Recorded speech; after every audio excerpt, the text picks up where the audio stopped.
Well, good morning, everyone, and welcome to our first Chicago Studies conversation of the 2020-2021 academic year.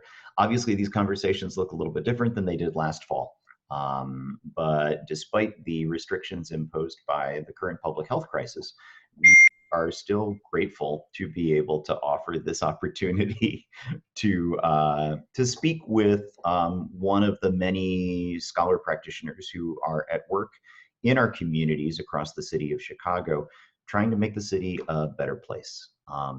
Today's conversation will be with Maira Khwaja from the Invisible Institute, and she'll be introduced by and will be in conversation with Chicago Studies preceptor Shannon Morrissey. But before we hand it over to them, I wanted to say a quick word about Chicago Studies. For those who don't know much about our office, we're part of the Office of the Dean of the College. And our mission is to encourage students to discover, to study, and to engage with the city that we call home, and the city that shapes the life of the mind here at the undergraduate college at the University of Chicago. We take the city's role in your educational experience really seriously, and we want to provide more and more pathways that help you to take the city seriously in your time as a member of the university and the college communities. In order to do that, we support co-curricular events like the one that you're experiencing either in person or virtually or remotely or asynchronously. We support classes that focus on the city of Chicago, including immersive quarters and sequences of courses that engage the city through experiential learning. And finally, for those who we support undergraduate research into the city and work with individual students and research mentors, as well as external partners to conduct projects that will enhance their efforts and that will enhance the scholarship of our undergraduates.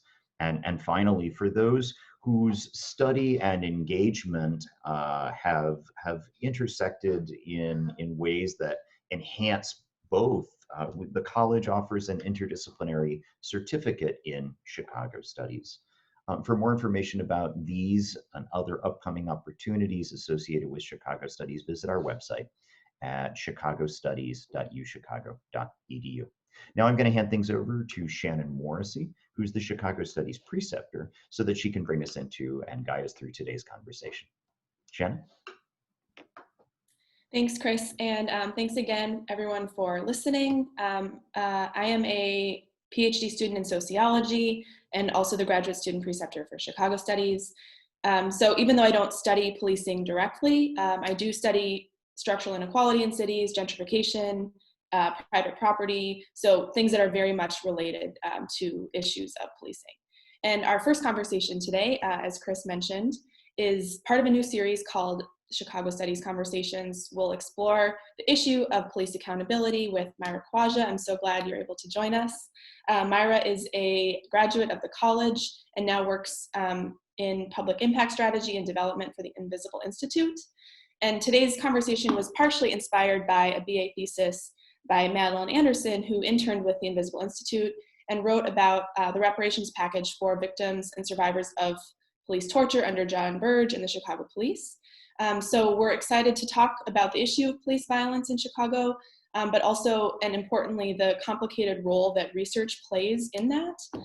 Especially, I'm really excited to talk about the role of university research in that process, because as you know, it's complicated. There are important questions and considerations on sort of the ethics and the positionality of the university in this conversation. So yeah, excited to hear Maira's thoughts on this. Yeah, I'm so excited to be here. Thank you for having me. I remember when I was an undergrad, Chicago Studies was just getting started. Chris was so excited to develop it, and I was sad to miss out on it, really. But Maddie Anderson was an intern with us, and so incredible. And this is a well-timed conversation because a lot of the work that she did with Burge torture survivors is now also a part of what is about to launch, which is our police torture archive, which we've been developing the past 3 years in partnership with the Posen Center at the U of C. So this is just well-timed overall. That's so awesome. So for people who are are not familiar, Maira, what's sort of your little elevator pitch about the Invisible Institute, how it got started, and kind of what the organization is about? Yeah, so the Invisible Institute is a journalism production organization based in the South Side, based at 61st and Blackstone, across the Midway from the university. And we're very place-based, so our research really focuses on police misconduct and investigating police misconduct, but not only the specific incidents. So we're well known for breaking the Laquan McDonald story, that there was video and that state officials were lying, that we knew he was shot 16 times. We also investigated the Harith Augustus case and the Courtney Copeland case.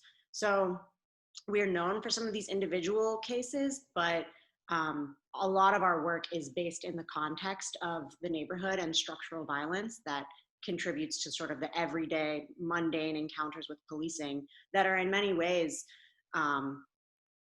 like just as horrible is a weird way to say it, but is egregious in the unconstitutional violations and human rights violations that people have to experience and normalize.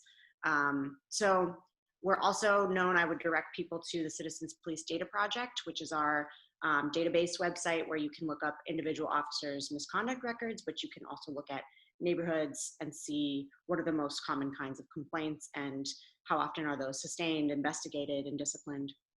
And I specifically work with the Youth Police Project, which is a weekly conversation, essentially relationship building with young people who do face daily mundane police encounters, and just understand how young people stay safe.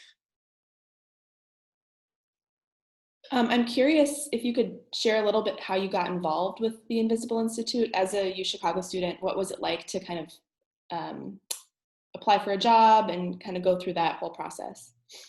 Yeah, so I did not find a job posting and apply to it. I was really involved with the Southside Weekly when I was in college. And the Southside Weekly is an independent from the university newspaper in the South Side that is a really great place if you're interested in journalism, interviewing, multimedia reporting. Is an amazing organization to learn the ropes and also to actually go deeper than most like new opportunities usually provide for you. So the opportunity to like write really detailed investigations and get incredible editorial feedback. Their process is pretty astounding, and the standards they set for their reporters are really high. Their fact-checking process is thorough.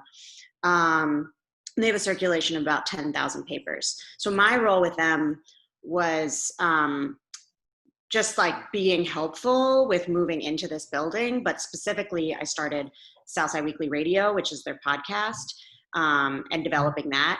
And actually during my fourth year is when I learned about the Invisible Institute, because the Laquan McDonald case had just been broken, Citizens Police Data Project just launched, and they were looking for development support.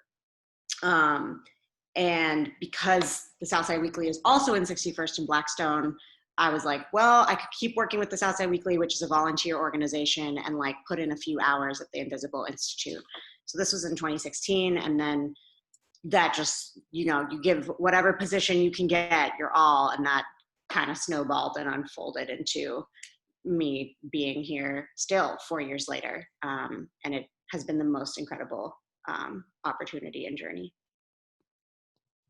I'm curious about the Youth Violence Project. Is that one of the primary initiatives you're working on now? Yeah, the Youth Police Project has been an initiative around for like the past 9 years, a little bit longer, but it's based primarily in a relationship with the broadcast media classroom at Hyde Park Academy on 63rd and Stony. And the kind of policing that Hyde Park Academy students face is so wildly different from the policing that like 2 blocks away people at the lab school face. And that's not a surprise, right? Like just the resources poured into the lab school and poured into the University of Chicago versus what people in public places, public access are able to get are just wildly different. And so just the weekly conversations for the past 9 years have really informed our work, not in a like, oh, we're going to write a story about this kid or this kid or this kid, but really it's like an accountability check on ourselves of, is the work we're doing actually making any kind of a difference?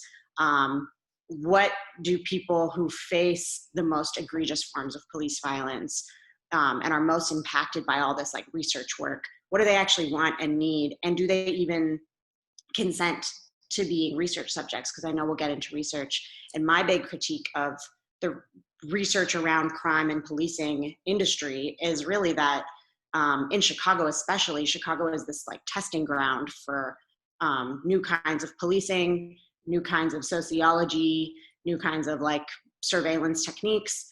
And the vast majority of people don't even know that they're research subjects in a sense. So I think we have to talk a lot about like, what does consent to be researched look like? What does participation in research look like?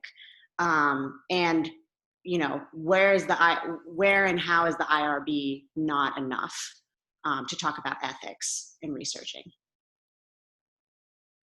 Those are all such important questions. I'm curious, because the Invisible Institute has some university partnerships, but also has research that is entirely in-house. What are some of your considerations, or you know, your colleagues' considerations in these ethical questions?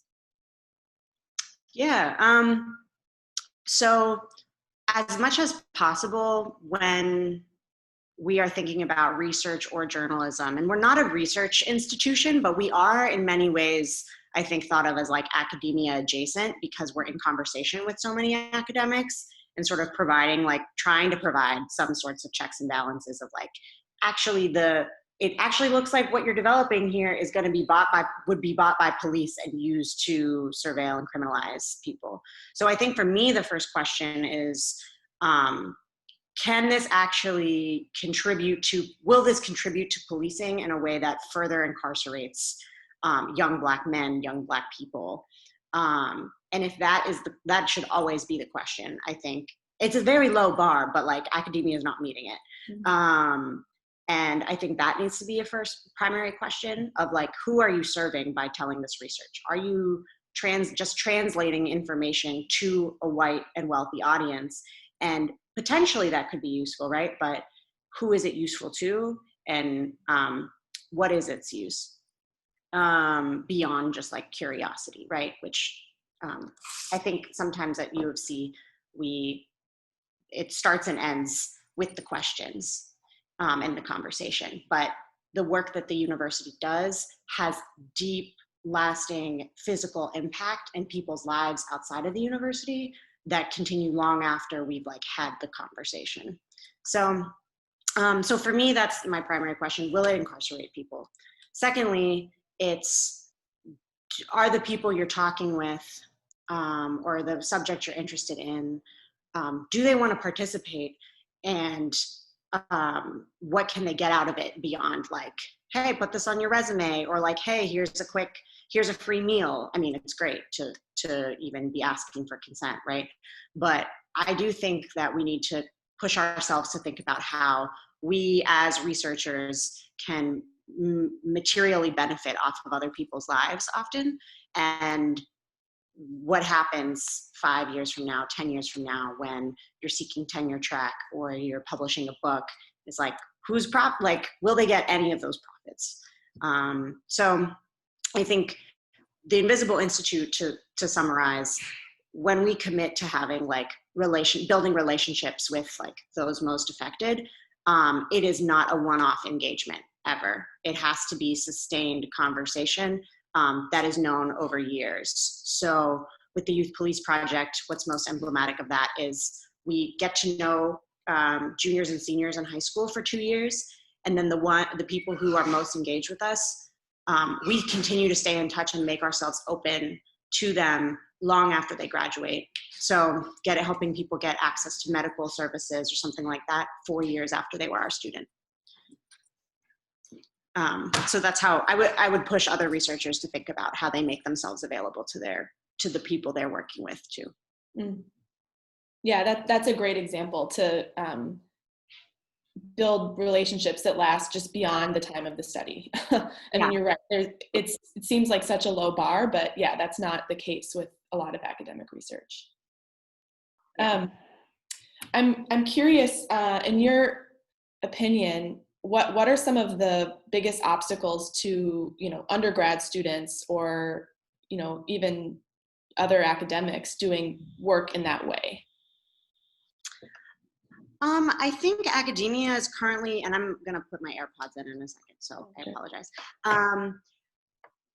I think academia is not necessarily designed or like incentivizing or encouraging people to think about their work beyond publishing.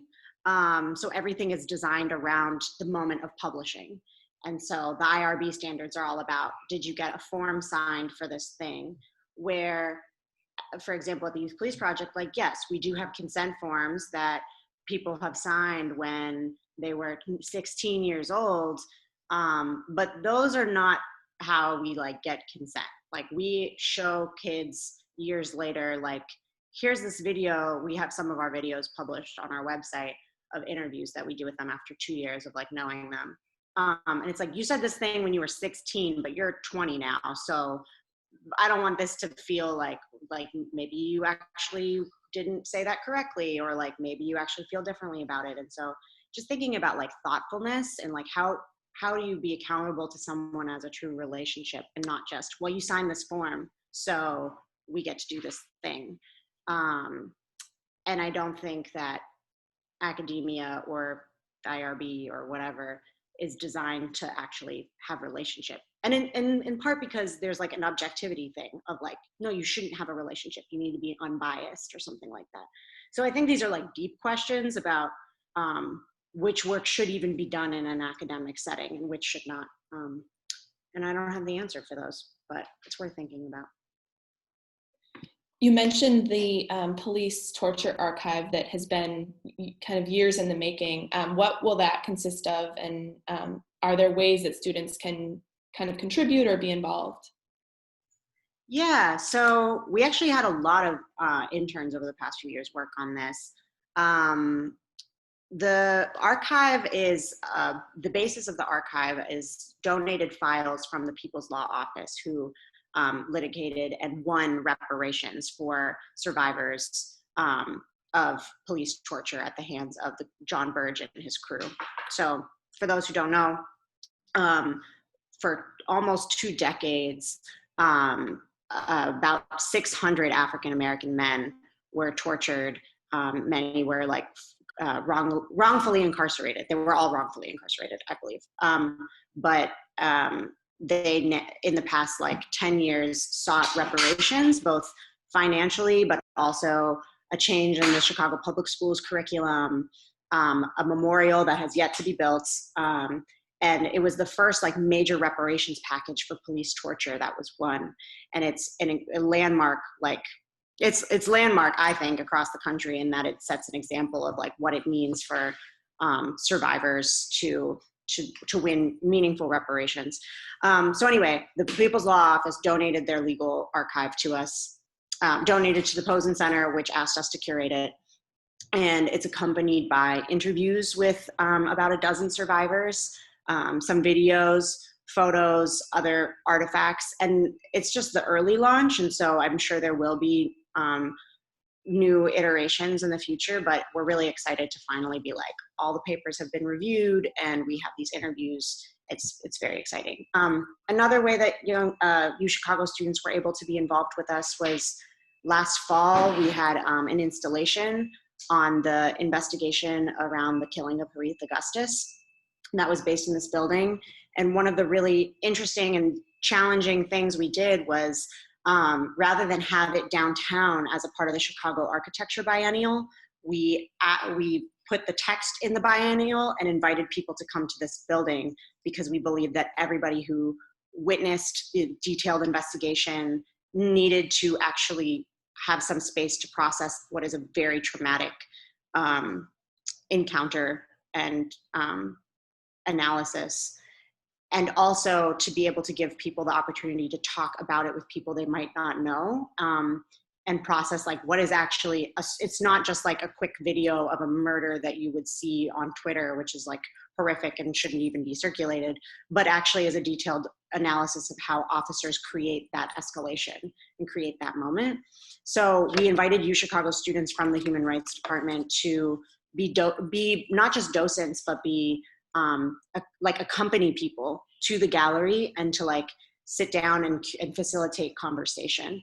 And so I don't know what it looks like yet for volunteering in these times, but I am optimistic that there will be opportunities to remotely volunteer with us in 2021, both in the like maybe in the Citizens Police Data Project and maybe in some of the more like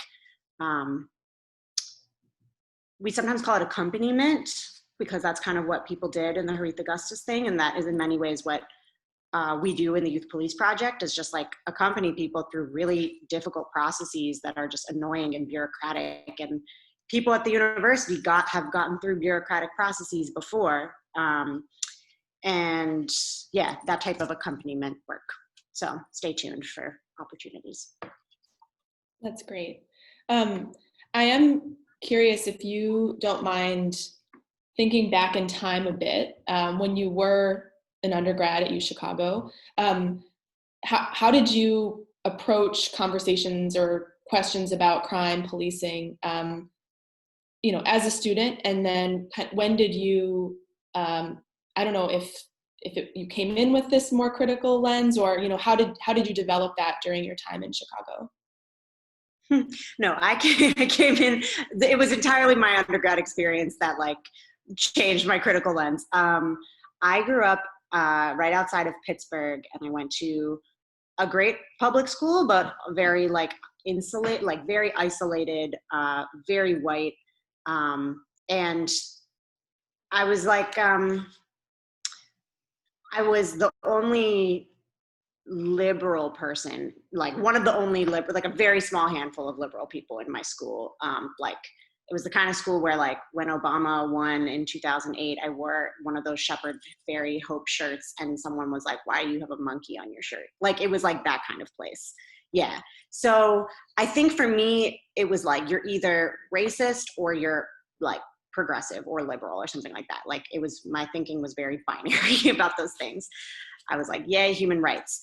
And so I was excited to move to Chicago and be around a lot of people that felt that way. And I got involved immediately because I thought that way with like the Institute of Politics. And while at the Institute of Politics, and I do credit a lot of my like professional development to that space, because I think it really did open the doors and teach me a lot of things about how to show up in any room, doesn't matter who's in it, and figure out how to pitch yourself and talk and whatever. But I learned there, like, oh, this political spectrum is much more complicated than I had realized, and feeling very frustrated with like the ways that electoral politics was not enough to build people power, but electoral politics just being like one lever in a system of organizing. MAPS Corps was then really critical to my like thinking about Chicago and this country. In 2014, the summer after my second year, I worked with Chris Scrable and at the time like UCSC, and MAPS Corps basically was like, we walked every block of the South Side and categorized like every address and every business that we saw. And the thing being that, Google Maps was not updating regularly because the turnover of businesses is pretty, it was not being kept up with. But then also businesses on the South Side are not necessarily recognized by Google Maps. Like you could walk into a store and you can buy phones, you can buy cigarettes, you can buy like just all kinds of things that people aren't necessarily getting the information that they need from Google Maps. And especially in a healthcare context, like where can you access resources? So working with high school students to walk around a few neighborhoods of the South Side, every single block, getting to know it well, seeing the divide in where from like the Washington Park and Bronzeville areas that we were like in charge of mapping I was based at 43rd and King, to then going sometimes into Bridgeport and having to make the argument like, we shouldn't be going into Bridgeport because that's putting the young people's lives like at risk. Because the first day we went into Bridgeport, a daughter and her mom rolled down the window and like yelled something very racist and rude at one of the students. And then the students were trying to like de-escalate each other because some wanted to like fight. And that to me was really instructive in terms of like, oh, what I'm studying as a history student about the 1919 race riots and the history of redlining and Uchicago's urban renewal in the South Side. Like it's 2014 and this is still like really real. And yeah, so that was a part of also what pushed me to like think more about policing and segregation in Chicago, and also the university's really prominent role in it, which we can get into if you want, but that was kind of what I focused on. So I was less focused on like individual police cases or officers, like, and more about what has the university's role been in agitating, silencing, and disempowering the surrounding neighborhoods. Yeah, let's go there. I didn't realize your BA thesis was about redlining and urban renewal. And so my BA thesis was actually about this church on 64th and Kimbark, the First Presbyterian Church, and the relationship between the pastor, a white pastor, and the Blackstone Rangers, which became the Black Pea Stones and then El Rookin. And a cool like through line in my time in Chicago has been that Hyde Park Academy, the school that I would work at every week at the Invisible Institute, Jeff Fort, the founder of the Blackstone Rangers, was a student there and dropped out his like 10th grade or 11th grade year. So I do feel very like located, like where I am both in my history research and the areas that I like learned through MAPS Corps and where I'm working today. But yes, did write a lot of papers on Uchicago. And if you could, summarize what you learned, what has been the university's role in gentrification and kind of policing in Hyde Park and the surrounding area? Yeah, I'll start by saying if I was to make any book recommendation to people who watch this, it would be Making the Second Ghetto by Arnold Hirsch. And that talks a lot about the university's role. But basically what I learned is that in like 1948, the University of Chicago basically set the example for universities across the country in terms of how do you locate a prestigious university in a very low income and predominantly Black or brown even area. And what that looks like is working closely with landlords and with block clubs, like that Hyde Park, Kenwood, community, whatever, the really long acronyms. Working with these like major neighborhood players to always all be on the same page. So what that looks like is like stacking your board of trustees. It looks like having shell companies to own buildings, and basically gives the University of Chicago sort of almost like mayoral-esque control over a neighborhood to determine what businesses are going to stay, what businesses are going to come, leave, whatever. And then it looks like when you do decide around like when redlining was struck down in like 1948, you still can perpetuate those lines by being selective about which Black families are allowed to move into your neighborhood. So the block clubs setting expectations about like, well, we can only have a certain kind of Black person here. And I think you see those same dynamics still play out in terms of like which Black-owned businesses the university will elevate, like why the university is excited about the Obama Center, which there are many good things about the Obama Center, but I think it is undeniably true that it's going to fundamentally change the way Woodlawn is considered to be a part of the university. So I'm going on a tangent, but all that to say is that if you look in the archives about the University of Chicago's like urban renewal plan, which was a very well-documented process that involved the president of the university. It is very transparent about like, starting at this street, we will have this thing, we will have our policing lines here. These are the landlords that will allow, these are the churches that we will work with and negotiate with. So everything you see around Hyde Park, where you notice like the difference between the lab school and Hyde Park Academy and the feeling of drop off in wealth, that is by design. That's not just like an interesting side effect of something. Like, no, you can look in the archives and see where lines were drawn and what resources were allowed to be given. That's such a good summary, and I appreciate the book recommendation too. We may ask you for others after the conversation. We can link them in the description. For people who are interested in studying, urban issues, including crime and policing, do you have resources or questions that you would be curious about them investigating? Yeah, there's so many. I think something that's really important if you are at the university, I think a lot of students like come to the university, they study at the university, they enjoy some North Side things, and then they leave Chicago and they move on, and they're understandably like burned out from their academic experience here.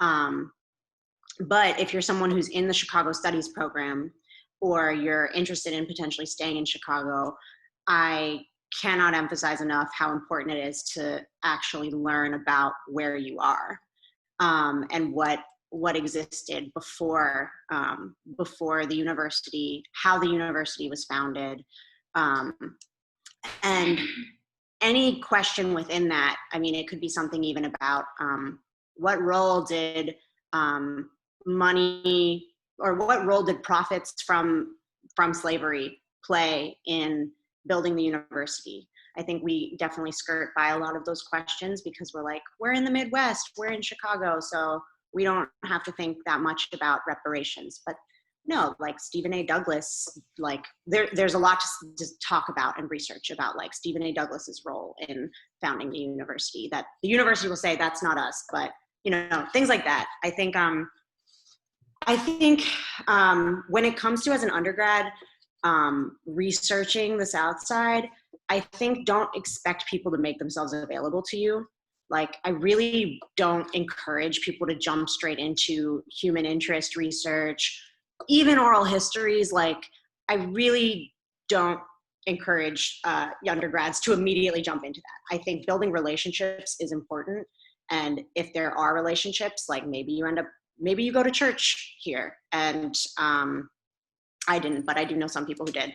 And maybe through your church group, or your, I had a friend who was like a part of she did a Southside Weekly story on like a knitting circle. And then she was like, wait, I actually want to hang out with these ladies like forever. And so she just joined the knitting circle and like was a part of that for a while. Like, to tell a story with them, or, that's different than just to be like, I'm going to make my BA thesis be about police violence in Chicago. I don't know. I think part of the reason why that worked for Maddie is because she was immersed in studying and committed herself for a very long time to understanding like the police torture history. And if you show through your work, like, I'm taking this very seriously, would you be available to this? Then that works. So for my thesis, for example, my thesis started as a paper that I wrote in my second year of college about like a really tiny part of the Blackstone Rangers. And then I came back to it my fourth year. So yeah, be patient about it. Pick something small that's like interesting to you about the South Side. You could be like, oh, I'm interested in this business that's been here forever. I'm interested in Valois. It's been here for so long. Like, why is Valois still here? How did Valois last? Like, I would love to read a paper on Valois. If somebody writes that, please send it to me. So pick something like that, because you will learn a lot about the neighborhood from picking like one specific thing. I love that advice of having a narrow point of entry, but then like branching from there. I also think something Maddie said about her project is it wouldn't have been possible without the longstanding relationships that folks at the Invisible Institute had built. Like, in many ways, she was sort of shepherded under that umbrella. And I think, that, like you said, those relationships are crucial to do the work well. Are there other, pitfalls or missteps, even just on reflection, you think of student research? I mean, one I'm thinking about, and I'll just, ding my own discipline a bit, like sociologists often want to talk to people. And like you mentioned, oral histories, there's sort of this almost sense of entitlement of hearing people's life stories. So, what are ways we can try to avoid some of those pitfalls? I'm so glad you asked that. I feel like something that people should be very careful about is like asking people to like unpack traumas for them and then be like, thank you, this is meaningful because it's going in this paper. Like, meaningful for what? Meaningful for who? And so to the point that you highlighted, picking like a very narrow point of entry, and then I think what worked, and I think worked well with Maddie, and it's important to also say, like, Maddie was a full like intern for a year with us, and we have like 1 to 2 interns every year, and they have to commit to at least a full year. So it's not just like Maddie walked in and was like, hey, can I use your umbrella of the Invisible Institute to do my research? I think it's really important that if you have a genuine interest in something, that you are partnering with people outside of academia on that subject, because you learn from what they're thinking about and what they think is ethical and non-ethical, and they'll challenge you in substantive ways versus just your like preceptor group or whatever, like versus just other academics, right? And so to come back to the question of like, what's a research topic? Like, you could write about like food ecosystems in the South Side, or like gardening in the South Side, and like, how are people feeding themselves from the land in the city of Chicago in the South Side, right? And a good place to partner there was like partner with a garden, or like partner with a small farm or something like that, and actually volunteer with them, do work with them, and be genuinely interested in what they're doing, not just as a means to your research, but your research can be a byproduct of your work that will ideally last a long time. And so it's interesting because even with Maddie's BA thesis, which we're all like very proud and excited for her about, I think of her time here as this like much bigger thing. And it was like, oh, it was so cool that Maddie was able to make her BA thesis be something that also was a part of this, but that wasn't the central reason why she was here. So that's why it's really important to find something that you would be willing to like spend a lot of time with, and partnering with people who are also passionate about that thing outside of the university. I'm so glad you put it that way.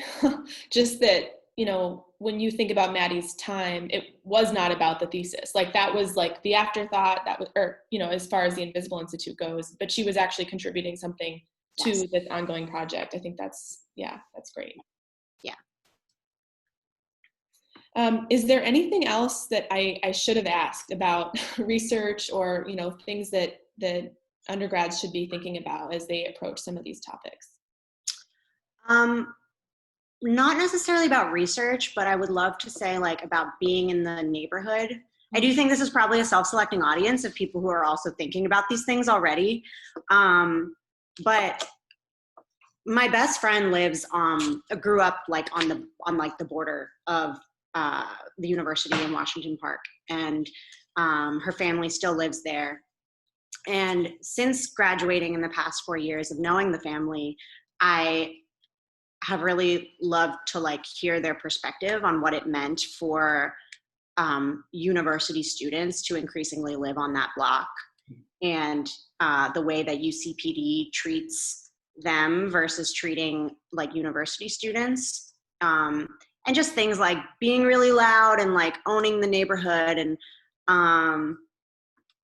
just this is not necessarily like a do something differently. Like, I do think do something differently, like be aware that there are people that live in Hyde Park that are not the university.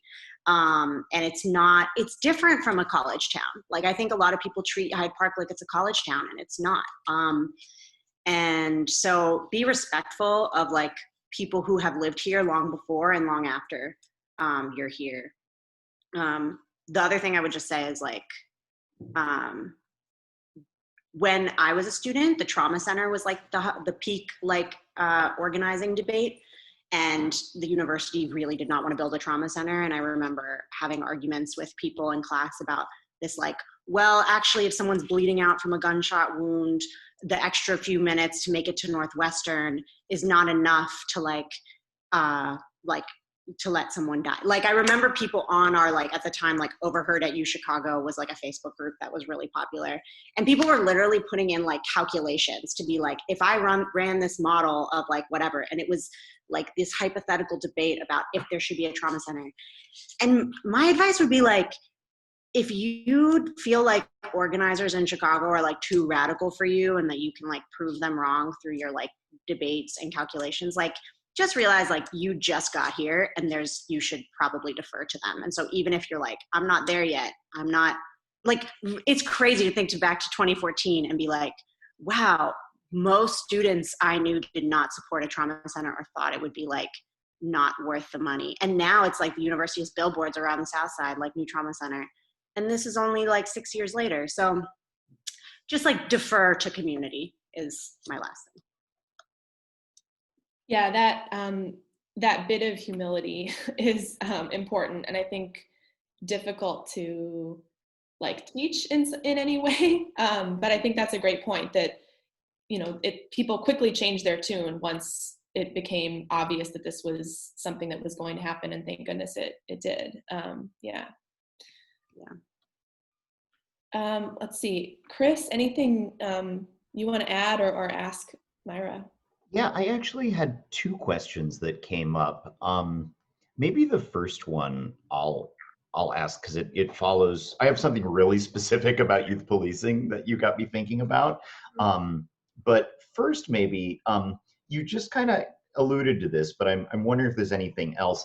So when you were kind of talking about your own biography, you talked about how the university in some ways helped to make you kind of a more critical thinker and your experiences here. But at the same time, you know, the university is an elite institution. It is an institution of considerable privilege. It is an institution that has structured a lot of the things it does, very practical things, but also epistemological things. It structures them in ways that in some ways are very contrary to a lot of the work that you do. A lot of the work that you're doing right now is critiquing, and even the work you did as a student was critiquing sort of the entire academic edifice that the University of Chicago represents, and in some ways has set the model for historically, right?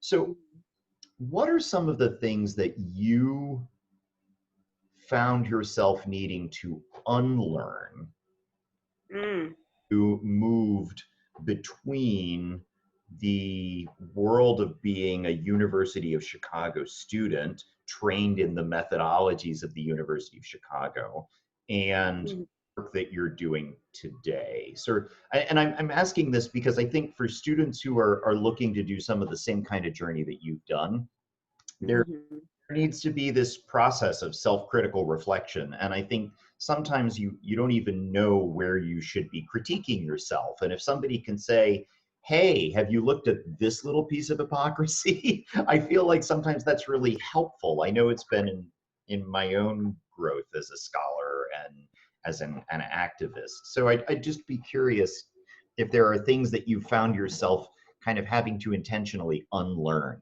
as you've moved from the University of Chicago to physically just a few blocks away. Yeah, this is a great question. I'm unlearning things all the time.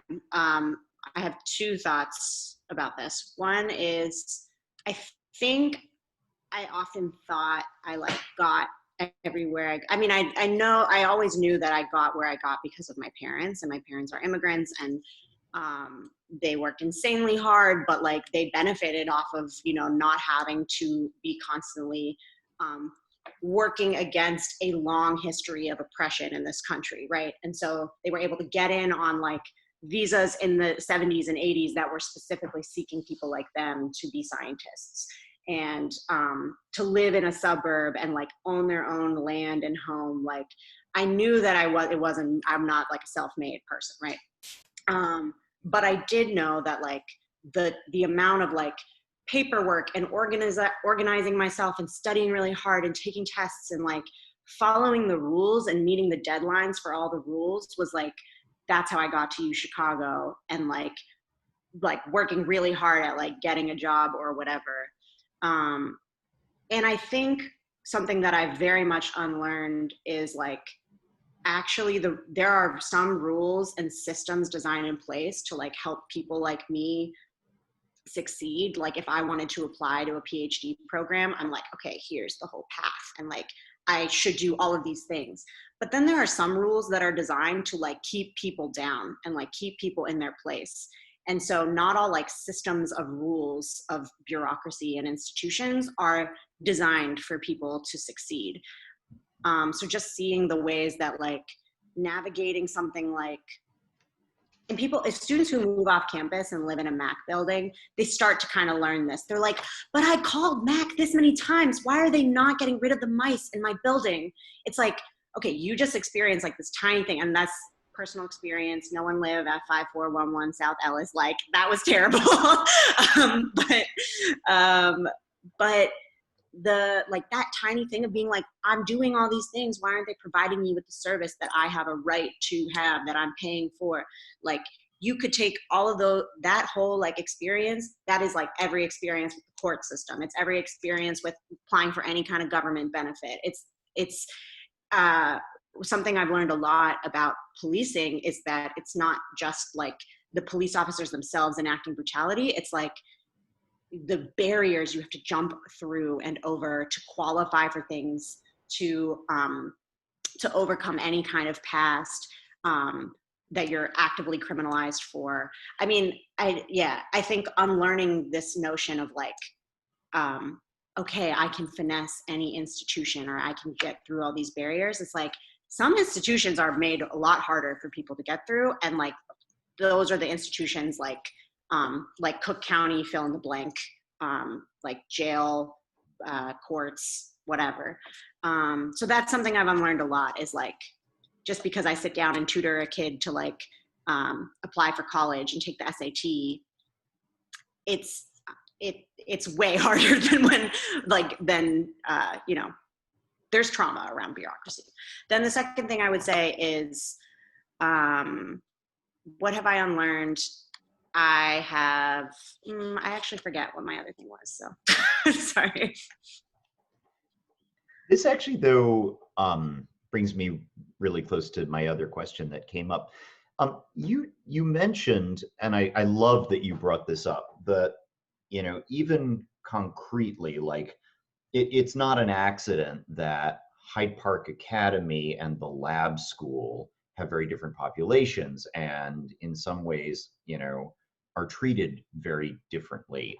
That got me thinking about the fact, you know, the university and things like urban renewal, and before that redlining, these did really shape neighborhoods, and the legacies are still ongoing.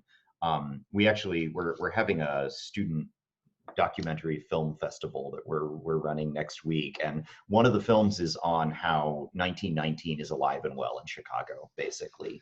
And you made mention of this as well, and I'm curious, as you spend a lot of time listening to young people's stories about how they experience policing, how do you see some of these same kind of historic lines that have been drawn? How do you see those reflected concretely in the experiences and the stories of young people that you spend a lot of time listening to? Yeah, that's a good question. I also remember the other thing I unlearned, but I think the biggest thing is when you look at the way that CPD and UCPD treat Uchicago students versus non-Uchicago students. That's like the easiest one. I remember being during O Week, my first year, one of the few memories I like have of it is them saying like, or RAs being like, well, if you're vomiting drunk, UCPD will take you home and like they will protect you from charges from CPD. And just seeing like the amount of like drugs and underage drinking and like feeling comfortable asking a cop for, and like not me, I think, but like just generally everyone just being like, okay, UCPD would take us home if we needed it or something like that, versus being criminalized, like the ways that CPD is called in when like Black teenagers are on 53rd, and like if there's too many, like there's just like a fear that happens and CPD is called in.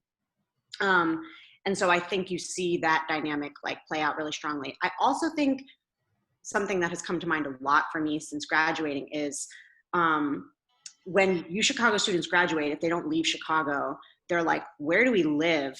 And they know about segregation because they lived in the South Side. And I've had this conversation so many times with very thoughtful friends about like, well, I don't want to just like move to the North Side and be like, goodbye South Side, but I also don't want to live in Hyde Park because I went to school here, but I also don't want to be a gentrifier. So I'm going to live in Bridgeport. And Bridgeport is interesting because it's historically like a cop town, like a lot of police families. And you see the difference in like blue ribbons everywhere. You see it in the daily signs for campaigning. You see it in some of the Trump signs, in the police officer's face. That's in a lot of windows. And I think like to see that my white friends from Uchicago, so many of them live in Bridgeport, and literally nobody who, like, I would not feel comfortable living in Bridgeport. My friend from DePaul lived in Bridgeport briefly and she had a horrible experience. Like even like, yeah, just learning also, especially through MapScore again, like how uncomfortable it was to walk into Bridgeport, the same place like where like very close to the 1919 race riots. And so I think that is a really, that animosity that people can still feel. Chicago, though, has always been a Democrat city, has a lot of very conservative tendencies and is definitely not immune. In fact, is like, I think, the center of the country in a way, which is part of why I chose to stay here. I was like, if you want to understand America, this is the place to like be. I do think it is really the center of it. The last thing, I want to come back to what I've unlearned, if that's okay. Yeah, of course. I want to encourage people to actually like follow what they learn about in their like soc texts. So my soc core class, I took power. I don't know if it's like the same, there's like still like power and self and whatever. And I think like we have so many interesting conversations about Fanon, and like, I mean, that core course like changed my life. But I think then people don't really follow what they learn, like the way that they learn how to like assess power and talk about how like oppression is enacted. And then they just like, they think that their life is like separate from these texts. And so I want to encourage people to like apply some of those readings in your analysis of like, okay, if you care about criminal justice and you're like, I'm going to be a data analyst for the sheriff, you're not reforming from the inside, most likely. Like, take Eichmann and Jerusalem to heart. Like, and I know it's not easy because there's not that many jobs that exist outside the system, but I don't know. Yeah, I had a lot of friends who also were like liberal, who then went to work in the very systems that like enacted the oppression. And yeah, I think it's important to think about that.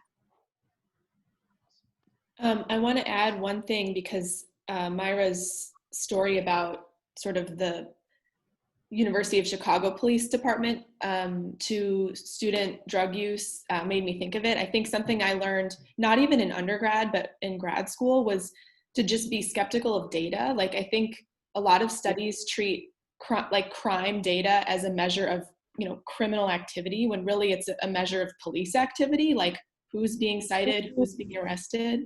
And also just that, a lot of research still treats police as,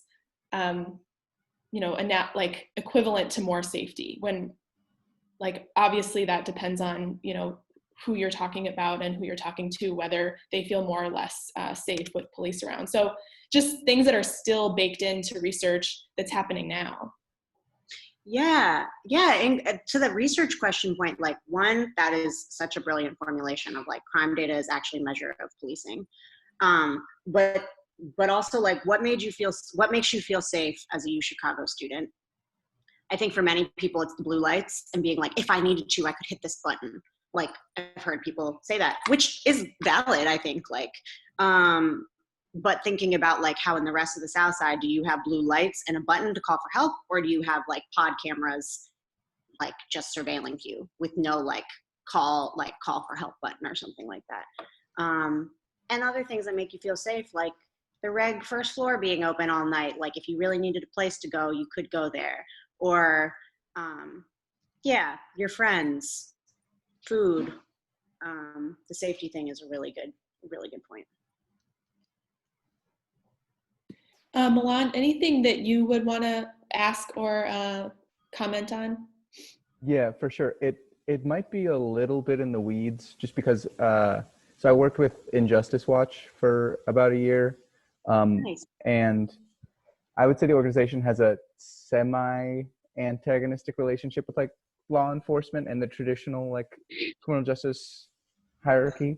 So I'm wondering like how you see the navigation of like being somewhat reliant on like police accounts of things, not even aggregated data necessarily, but like the first place most journalists go is, well, what do the police have to say about this? Like how you navigate that relationship of like kind of needing the information they give while also understanding that it's probably systematically biased in many ways.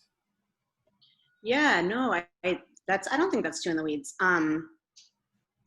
There's this essay from like 2015 that a friend, Bia Malski, who also went to university, she wrote it for Kathy Cohen's class. And it's in the South Side Weekly. It was called "If It Bleeds, It Leads." And I think we all like have this shared understanding now about like the the problems with just centering like violence in a headline and just using the police account of that violence.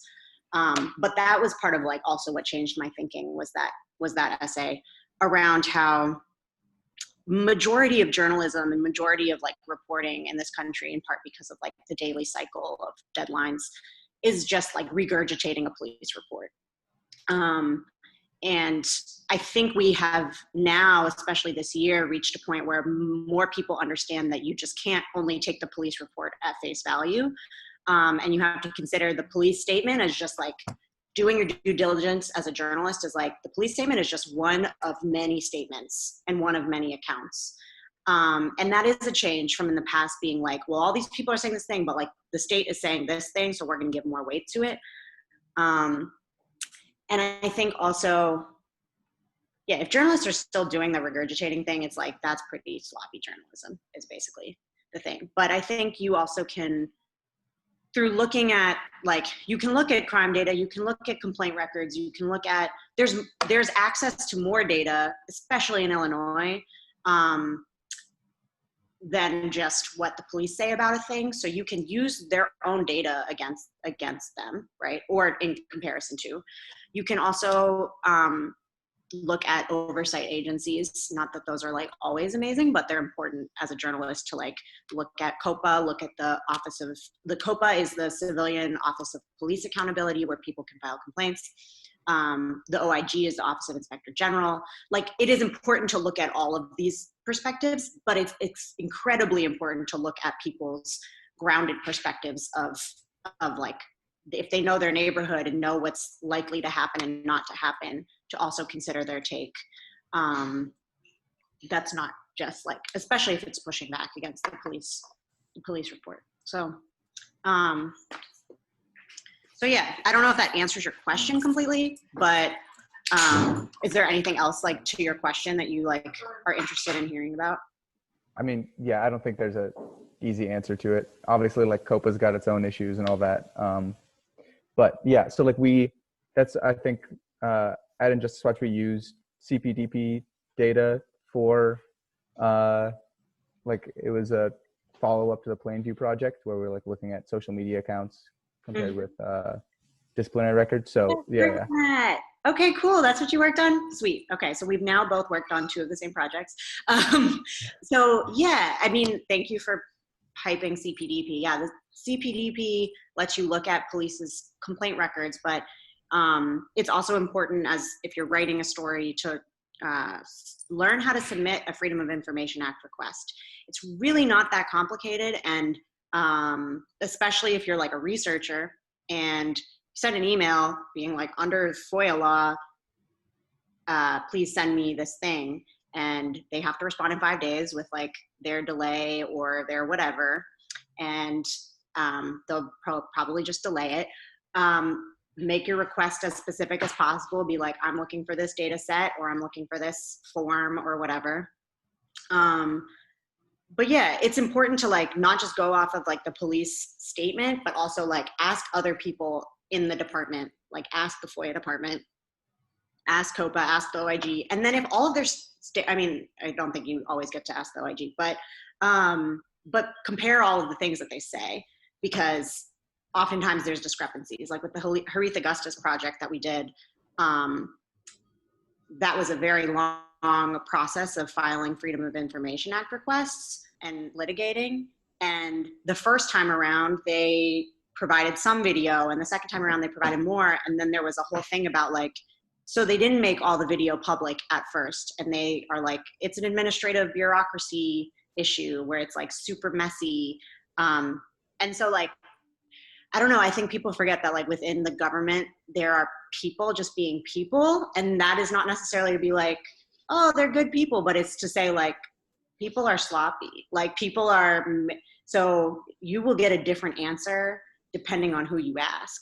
So be relentless. Like, don't just take the first answer you get from the government as the final answer. It's like dealing with the financial aid office. Like, keep talking to as many people as you can, because you might get a better answer. So I don't know, that might be in the weeds, but like, yeah, make sure you're not just interviewing the government, like get people's experience, but also when you are getting information from the government, like go at it from a bunch of different angles. I'm so grateful that we got into the weeds. Exactly where we want these conversations to go, Milan. Thank you for taking us there even further. And Maira, you can't see it, but I have 1, 2, 3, 4, 5, 6, 7, 8, 9, 10, 11, 12, 13, 14, 15 Post-it notes stuck in front of me. Of course you do. Things that came out in this conversation that I want to share with people or make follow-up on, because of course the goal of any of these conversations and the goal of the work that we're trying to do with Chicago Studies in the college is always to not only inspire great questions, but also give people pathways that they can follow to pursue those answers. One of the ones that we're doing, and it comes next week actually, and so I'm so glad you were talking towards the sort of the limitations of the official story and the data that's available. We're going to take a look at the Chicago data portal next week, the city's portal, and one of the sets of questions that I hope comes up, and I'll ask it if not, is okay, what's not on the portal? Even from my own limited research in some of these areas where I've had to submit FOIA requests in order to get the information that is absolutely not made available, and why were the choices made to, for example, prioritize certain kinds of quote unquote crime data versus, the kinds of data that you have to go to all sorts of other sources or submit Freedom of Information requests to get. Yeah, I'm really glad. I'm glad you are framing the question that way, because there's such a difference between public and accessible. Like under Illinois law, police misconduct records are public, but that doesn't mean that you could just like quick get them. Like CPDP is like a commitment and an investment to getting the documents that are public and like making that library actually accessible. And similarly, something that's not on the data portal is like CPDP is not or some version of that, right? But not to say that that's like something that they need to do, right? Because government resources, like whatever, they would have to put a lot of money into that. But I do think like things like we're experiencing this thing of like the appellate court, or not the appellate court, but basically a judge ordered in January for city of Chicago to make all the documents for all of the complaints going back to 1967 public in Green versus Chicago. And the city has been dragging its feet, has tried to settle with the plaintiff for like $250,000 so that they don't have to produce these documents. And it's a drop in the bucket for the city to, over the next many years. No one's like, do it tomorrow. It's like, over the next many years, make these documents public so archivists can actually preserve them and whatever. And so it's, yeah, you're right. It's like very intentional about like, what do they want to make accessible? I would love to find out what people come up with questions and then they're like, okay, can I then find the answers to these questions on the data portal? I would love to see like what people come up with. Well, that conversation with the guy who built the data portal, the former CDO for the city of Chicago, will be next Wednesday at 12:30. But if you are catching this conversation asynchronously or after the fact, links will be around all of the video of this conversation. Will make links to a lot of the resources that Maira mentioned, a lot of the data sets that came up as well, available on the Chicago Studies website that accompanies this particular conversation. One of the most important, and it will be kind of right up on the side, will be a link to support the work of the Invisible Institute. Obviously, you know, just none of this accountability work, none of this research that they do happens without thousands of dedicated hours. And while some of that work is done by volunteers, all of that also takes resources. It is an investment to do the work of holding systems accountable. It is an investment to get the word out there, even just to popularize what they find is really important work, and it needs to be supported. So we'll have a link there as well so that people can donate and support.